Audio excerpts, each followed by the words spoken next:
back to my channel. If you're new here, welcome. My name is Stephanie. I make videos on luxury handbags, fashion, and everyday life. If that is something that you would like to see, then go ahead and please keep watching. Today's video is going to be a complete and thorough review of the Neverfull, some of the things that are really good about it, as well as some of the things that aren't so great about it. If you're on the fence about buying it, I highly encourage you to watch the things I hate about the Neverfull, watch before you buy video in my series of things that I hate about luxury bags. I will include that tag right up here, so if you're on the fence about buying it, definitely encourage you to watch that video. It goes into detail about things that are just not good about this bag. In this video, I will also be touching about the pros of the Neverfull and a more in-depth review. So here is the Neverfull. I took out the base shaper or the organizer so that I can do a more thorough review of the bag. So here she is as a Neverfull. This is the bag itself without an organizer, a base shaper, with really nothing in it, maybe like a couple pieces of paper, but this is the bag itself. This is how it wears, this is how it holds, without anything in it. And you can see it's very malleable, very flimsy, okay? But this is the Neverfull. This is the MM size with the fuchsia interior, okay? I was gifted this bag in 2017 by my husband. I don't use it every day, and it's never been an everyday bag for me. I use it more for travel or for weekend staycations to pack up like children's iPads, tablets, books, you know, phone chargers, anything like that that I need easy access to. This is what I use this bag for. So as you can see, even after getting it in 2017, 2018, it is still in really good condition. I always take care of my handbags. I try not to baby them. I do try to use them, but you know, nonetheless, it still looks like it's in pretty good condition. So with this bag, some of you may not know, but it's been taken off the Louis Vuitton website. You actually just can't go and purchase this bag anymore. You actually have to get on a wait list if that's something that you want. This bag comes in the monogram, it comes in the Damier Ebene, and it comes in the Azure, the monogram Azure print. Every spring and fall, they actually do this bag in the limited seasonal collections as well. So sometimes you'll see it in different colors, different colorways, all that kind of stuff. So this is a very popular bag with Louis Vuitton. This bag, the Damier Azure, the Damier Ebene, and the monogram, those all are not able to purchase on the website anymore. Moving forward, if you want to get this bag, you have to get on a wait list or you have to contact an associate to see if you can get your hands on this bag. Why that is, I think we can take a couple guesses. I think this is one of Louis Vuitton's most famous bags, most well-known bags, and honestly, it's most people's like first starter bag. This wasn't my first bag at all. My first bag was the Speedy B25, and I freaking love that bag. I think it's such a practical bag and so perfect for every day. But this was probably like the second or third bag that I received from Louis Vuitton, or that I purchased, that was gifted to me. This bag, you can see it everywhere. You see it everywhere. It's so popular by Louis Vuitton that I think that is why they kind of did away with it. I think they want to maintain that status. And this bag was just so popular and so highly sought after that this was like a big purchase for most people. You can go out to the mall in a major city and you will see this bag. When my husband purchased this bag for me in like 2017 or 2018, again, I'm not sure exactly what birthday it was, he probably paid, I think, about $1,400. Right now, I just checked on the Louis Vuitton website. This bag retails for $2,030, which is insane. It is insane.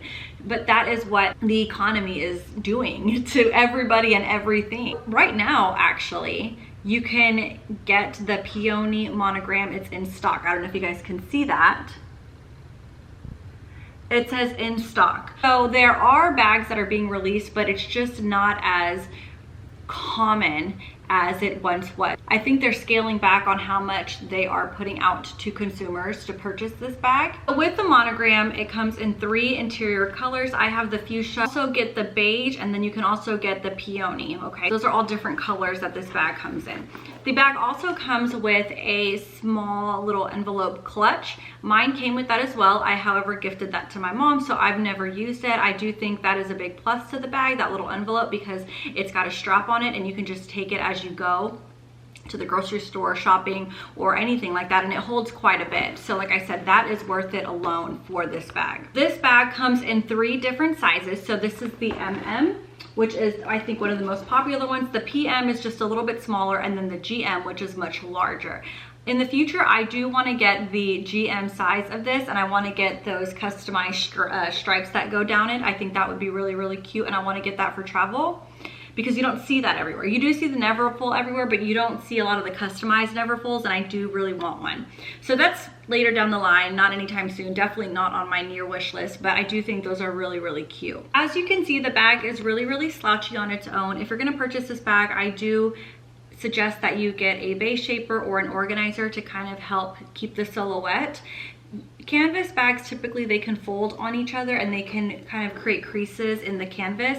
That's happened to my duffel because I don't keep it stuffed, I keep it in the closet. If you plan on buying this bag, definitely try to do like a base shaper or an organizer because it's gonna keep the canvas nice and pretty. This bag can hold a lot, don't get me wrong. It's perfect for travel, perfect for staycations like I mentioned. I really, really like it. Just be mindful that these straps can get really, really heavy and they're really thin. So look how big this tote is.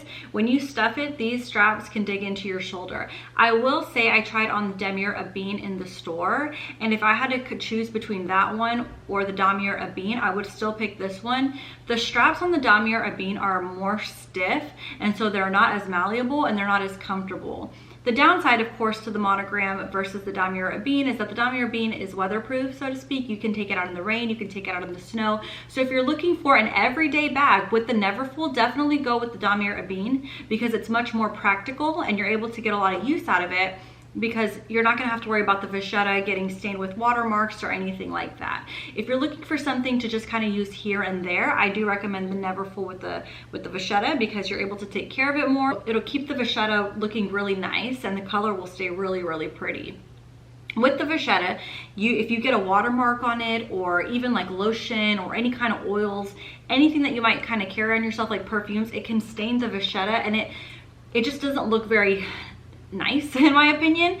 It'll just kind of make a mark on it, and that to me is like a big turn off. So I try to be really careful with my vachetta on my Louis Vuitton monogram bags. So that is just one downside. If you're looking for a bag to travel with, definitely this one as opposed to the Damier Ebene. Another thing that I would tell you to consider is if you're looking for the Neverfull for just travel purposes, do what I didn't do. Go ahead and get the GM size. I think the GM size is much more practical. Again, the tote bag, the tote itself is gonna be much more larger and the straps are still exactly the same.